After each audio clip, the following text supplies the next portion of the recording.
नमस्कार बच्चों, कैसे हो आप सब। मैं आपकी अध्यापिका शिवानी आज की कक्षा में आप सबका स्वागत करती हूँ। आज का जो विषय है वो कक्षा 8वीं के लिए है। कक्षा 8वीं की कविता का पहला पाठ, पहली कविता ध्वनि, जिसके बारे में मैंने आपको पहले भी पढ़ाया था। ध्वनि कविता की 2 व्याख्याएं जो हैं मैंने आपको पहले लेसन में पूरी समझा दी थी। फिर भी मैं थोड़ा सा आपको आगे शुरू करने से पहले पहली 2 व्याख्याओं के बारे में थोड़ा सा फिर से बताना चाहती हूँ। ध्वनि कविता जो है कवि ने उन लोगों के प्रति समर्पित की है जो लोग जीवन के प्रति बहुत ही निराश हो जाते हैं, क्योंकि कवि खुद बहुत आशावादी है। वह कहता है कि जीवन में अभी अंत होना नहीं चाहिए, क्योंकि अभी जीवन में बहुत कुछ करना बाकी है। तो ये कविता उन्होंने ऐसे निराशावादी लोगों को समर्पित की। लोग जीवन से निराश होकर अपने आप को कोसते हैं या दुखी रहते हैं, उनके बारे में कवि ने लिखा है कि हमें निराश नहीं होना चाहिए, बल्कि जीवन में हर वक्त आशावादी दृष्टिकोण रखना चाहिए और हर वक्त आशावादी रहना चाहिए। तो पहली 2 व्याख्या में कवि ने उन्हीं लोगों को संबोधित करते हुए ये कहा है। आज हम उसी के आगे अगली व्याख्या जो है वो उसके बारे में पढ़ेंगे। तो अब हम अगली तीसरी व्याख्या के बारे में पढ़ते हैं। चलिए शुरू करते हैं हमारी तीसरी व्याख्या। पुष्प पुष्प से तंद्रालस लालसा खींच लूंगा मैं, अपने नव जीवन का अमृत सहर्ष सींच दूंगा मैं। अब इस कविता में पुष्प, इस व्याख्या में पुष्प किसके बारे में कहा गया है? पुष्प जो है युवा पीढ़ी के बारे में कहा गया है। अब कवि क्या कहता है कि पुष्प पुष्प से तंद्रालस। तंद्रालस क्या होता है? तंद्रालस होता है आलस। किस तरह का आलस? देखिए, जब हमें नींद आती है, हमारी आंखें बंद होती हैं, खुलती नहीं हमारी आंखें, जब हमारी आंखें नींद से भरी होती है ना, वो जो आलस होता है उसको हम क्या कहते हैं? तंद्रालस। पुष्प पुष्प से तंद्रालस लालसा खींच लूंगा मैं। लालसा क्या होता है? चाह, और खींच लूंगा मैं। अब कवि क्या कहता है? कवि निराश तथा आलस में डूबे हुए पुष्प रूपी नवयुवकों की नींद से भरी आंखों से आलस्य, आलस दूर करके उन्हें जागरूक तथा कर्मशील बनाना चाहता है। मतलब पुष्प इस वक्त किसको कहा गया है? नवयुवकों को कहा गया है इस कविता में। मैंने जैसे पहले भी आपको कहा था कि कवि ने बसंत ऋतु के माध्यम से ये जो कविता है ये नवयुवकों को समर्पित की है। तो कवि कहता है कि जिस तरह से पुष्प खिलते हैं तो सारी तरफ उमंग ही उमंग, लहरी लहर छा जाती है, इसी तरह से जो नवयुवक हैं, जो जिंदगी में परेशान हो गए हैं, हताश हो गए हैं, जो आलस में डूबे हुए हैं, उनकी जिंदगी से मैं आलस खींच कर बाहर निकाल दूंगा और उन्हें जागरूक तथा कर्मशील बना दूंगा। अपने नव जीवन का अमृत सहर्ष सींच दूंगा मैं। अमृत क्या होती है? सुधा, मतलब जिसे पीने से इंसान जो है हरा भरा रहता है या जीवित रहता है। कवि उन पुष्पों को हरा भरा व ताजगी से परिपूर्ण करने हेतु अपने नव जीवन के अमृत से खुशी खुशी सींचने को तत्पर है। मतलब ये कि कवि कहना चाहता है कि वे अपनी रचनाओं के द्वारा जो आलसी मनुष्य हैं, निष्कर्षीय तथा निरुत्साहित होते हैं, जो किसी चीज में कभी भी उत्साह नहीं बताते, जो हमेशा उदास रहते हैं, नवयुवकों के जीवन से आलस्य व उदासी छीन लूंगा। इस पूरी व्याख्या में कवि ये कहना चाहता है कि जो लोग आलस से भरे हुए हैं, जो जिंदगी में कुछ नहीं करना चाहते, उनके जीवन से मैं आलस खींच लूंगा और अपना पूरा जीवन जो है, अपना नवजीवन मीन्स अपना नया जीवन, अपना पूरा जीवन जो है, मैं उनके आलस दूर करने में तथा उन नवयुवकों को खुश रहने में और उनको नवजीवन कैसे जीना चाहिए ये बताने में मैं अपना पूरा जीवन जो है उन पे अर्पित कर दूंगा। इसे आप अपनी व्याख्या में या आसान शब्दों में भी लिख सकते हैं कि इस व्याख्या में कवि कहना चाहता है कि जो नवयुवक जो जिंदगी से हैरान परेशान हो गए हैं, जो आलस में डूबे हुए हैं, कवि कहना चाहता है कि मैं अपना सब कुछ अर्पण कर दूंगा उनके जीवन से आलस को दूर निकालने के लिए, ताकि वो अपना योगदान जो है पूरा इस देश को दे सके। हमारी अगली व्याख्या, द्वार दिखा दूंगा फिर उनको, है वे मेरे जहां अनंत, अभी न होगा मेरा अंत। अब इस व्याख्या में कवि क्या कहता है? द्वार क्या होता है? दरवाजा, जिसे हम रास्ता भी कह सकते हैं। अनंत क्या हो गया? अनंत वो होता है जिसका कभी अंत ना हो, जो अमर हो जाए, उसको हम क्या कहते हैं? अनंत। अब इस व्याख्या में कवि क्या कहना चाहता है? कवि का अंतर्मन, अंतर्मन हो गया कवि के अंदर, हृदय की आत्मा, दिल की आत्मा जो है वो ये चाहता है कि जिस प्रकार फूल अनंत काल तक, अनंत काल मीन्स कि जब तक वे जीवित रहते हैं अपनी महक और सौंदर्य बिखेरते रहते हैं, उसी प्रकार हर युवक भी अपने सुकार्य, सुकार्य क्या होता है? अपने अच्छे कर्म, अच्छे कार्य द्वारा इस देश, इस समाज के सौंदर्य में अनंत काल तक वृद्धि, वृद्धि क्या होता है? उन्नति, तरक्की करे।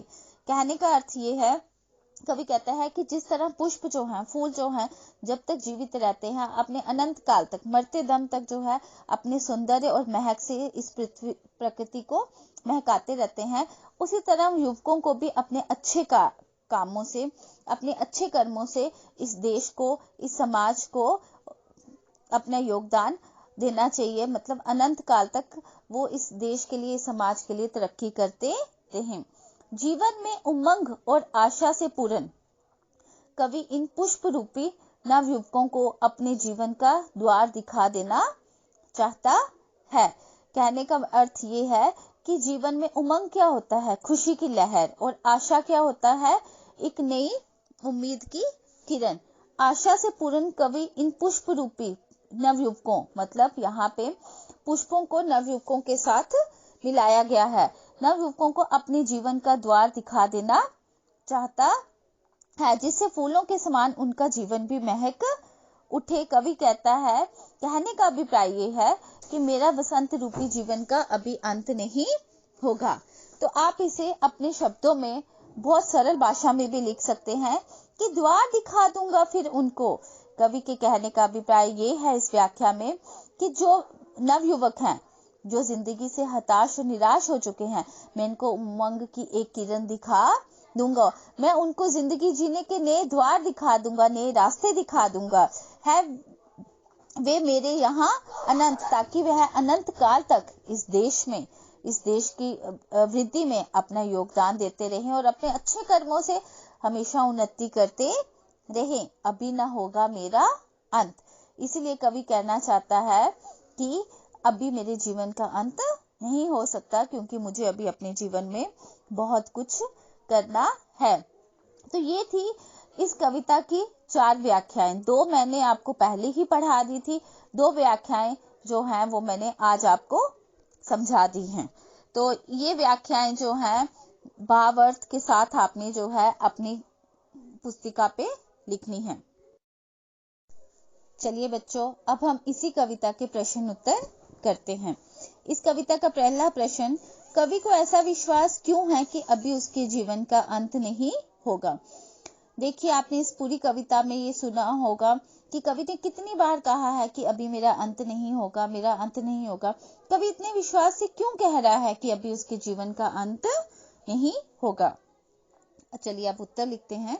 कवि को ऐसा विश्वास इसीलिए है क्योंकि वह बहुत उत्साहित है। उत्साहित मीन्स मतलब कि जो जिंदगी में अभी बहुत कुछ करना चाहता है, जिसको अभी जीने की बहुत इच्छा है, उसे ऐसा लगता है कि अभी मेरे जीवन में बहुत कुछ करने के लिए है, तथा जीवन के प्रति बहुत आशावादी है और उसे जीवन से बहुत ही आशाएं हैं। उसके जीवन में बसंत का अभी ही आगमन हुआ है। कवि कहता है कि मेरे जीवन में बसंत का अभी ही आगमन हुआ है। जैसे बसंत ऋतु आती है तो चारों तरफ लहर ही लहर खुशी की दौड़ पड़ती है, उसी तरह से कवि को लग रहा है कि मेरे जीवन में तो अभी खुशी का आगमन हुआ है, अर्थात उसका कवि कर्म अभी शुरू हुआ है। कहने का भावार्थ ये है कि वो कहता है कि अभी तो मेरा कर्म शुरू हुआ है, अभी तो मुझे बहुत कुछ करना है। उसे अपनी रचनाओं के द्वारा समाज को बेहतर बनाना है, निराशावादी लोगों को आशावादी बनाना है। तो वो कह रहा है कि अभी मुझे जिंदगी में बहुत कुछ करना है, इसीलिए अभी मेरा अंत नहीं हो सकता। चलिए हम इसके अब दूसरे प्रश्न की तरफ चलते हैं। फूलों को अनंत तक विकसित करने के लिए कवि कौन कौन सा प्रयास करता है? अनंत तक क्या होता है कि जिसका कभी अंत ना हो सके, मैंने आपको पढ़ाया है। तो फूल कौन हो गए इस कविता में? इस कविता में फूल हो गए नवयुवक। अब नवयुवकों को अनंत तक विकसित करने के लिए कवि कौन कौन से प्रयास क्या होता है, कोशिशें, कौन कौन सी कोशिशें करता है। फूलों को अनंत तक विकसित करने के लिए कवि उनका आलस छीन लेना चाहता है।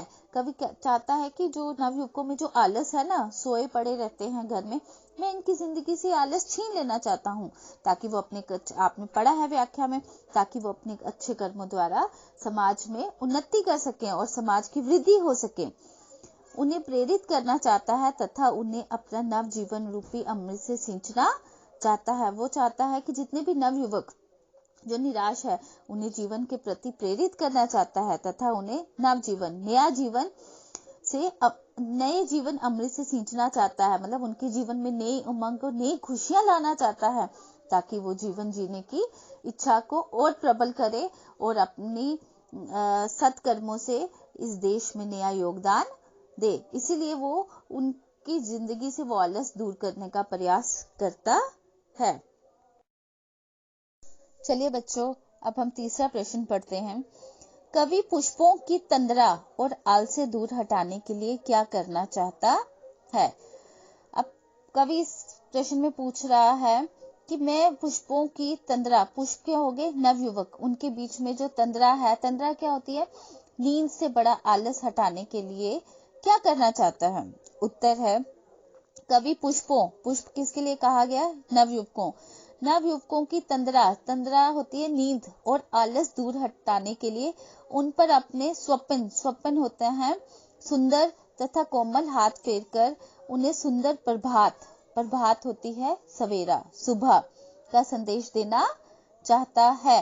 कहता है कवि कि मैं इन नवयुवकों के ऊपर अपने कोमल हाथ फेरकर इन्हें नई सुबह की ओर ले जाना चाहता हूँ, ताकि वह सजग तथा प्रेरित हो।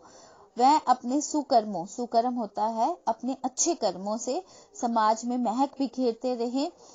अर्थात कहने का अभिप्राय ये है कि समाज की भलाई करें।